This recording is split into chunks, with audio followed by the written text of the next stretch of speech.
अस्सलाम वालेकुम रहमतुल्लाह। ला इलाज मरज़ दे इलाज वास्ते एक वजीफ़ा लैके तुहाडी खिदमत विच हाज़र होया वां।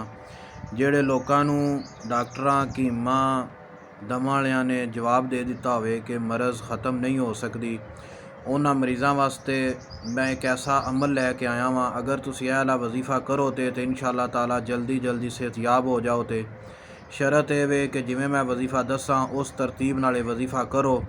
इंशाअल्लाह ताला चंद दिन वजीफ़ा करन नाल अल्लाह ताला तुहाडी बीमारी नूं जड़ तो ख़त्म कर देता।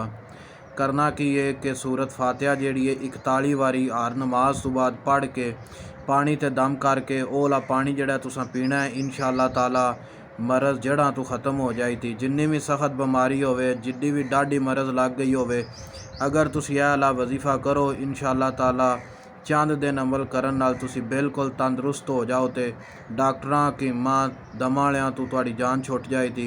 तुसीं घर बह के वाला अमल करो, इंशाअल्लाह ताला जल्दी सेहतयाब हो जाओ। तो करना किन्ने दिन है वजीफे नूं 21 दिन करना है।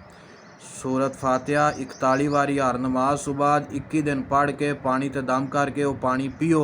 इंशाअल्लाह ताला सारे जिहड़े भी ला इलाज मरज़ां च मुबतला ने, ला इलाज बीमारियां दे विच मुबतला ने, बिल्कुल 100% ठीक हो जाण। ते परेशान होने की ज़रूरत नहीं। अगर कोई मज़ीद रबता करना चाहे तो रबता भी मेरे नाल तुसीं कर सकते हो। मेरा नंबर उत्ते दिता गया है।